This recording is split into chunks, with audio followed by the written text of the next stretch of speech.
गटारी अमावस्या म्हटलं की तळेरामांनी जाऊन गटारीत पडायचं असं समीकरण झालंय. पण आपली खरी संस्कृती काय हे आपण विसरत चाललोय. खऱ्या अर्थानं गटारी अमावस्या की गत आहारी अमावस्या हा प्रश्न पडतो. तर याच गत आहारी म्हणजेच दीपामावस्येची तयारी आमच्या घरामध्ये सुरू झाली. दिव्यांना घासून पुसून चांगली लकाकी देण्यात आली.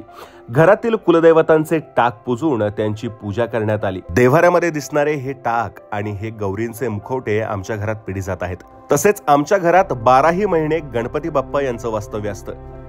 ही प्रथा अगदी आमच्या पूर्वजांपासून चालत आलेली आहे आणि हीच प्रथा आता आमची पुढची पिढीही पाहते. यासोबतच आमच्या देवघरात कालिका मातेची दीपामावस्येला पूजा करण्याची परंपरा आहे. तेव्हा आज कोटमगावच्या जगदंबा मातेची कालिका मातेच्या रूपात पूजा करण्यात आली. खऱ्या अर्थानं गटारी हा शब्द इंग्रजी गटर या शब्दापासून आला आहे. तेव्हा गटर या शब्दाचा हिंदू संस्कृतीत कुठेही उल्लेख येत नाही.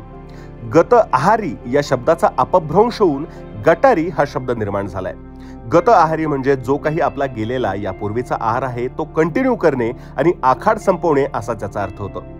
या गतहारी अमावस्येलाच म्हणजे दीपामावस्येला आपण दीपांचे पूजन करून दिव्यांची पूजा करतो. तेव्हा आता गटारी नव्हे तर गत आहारी दीपामावस्या लक्षात ठेवा.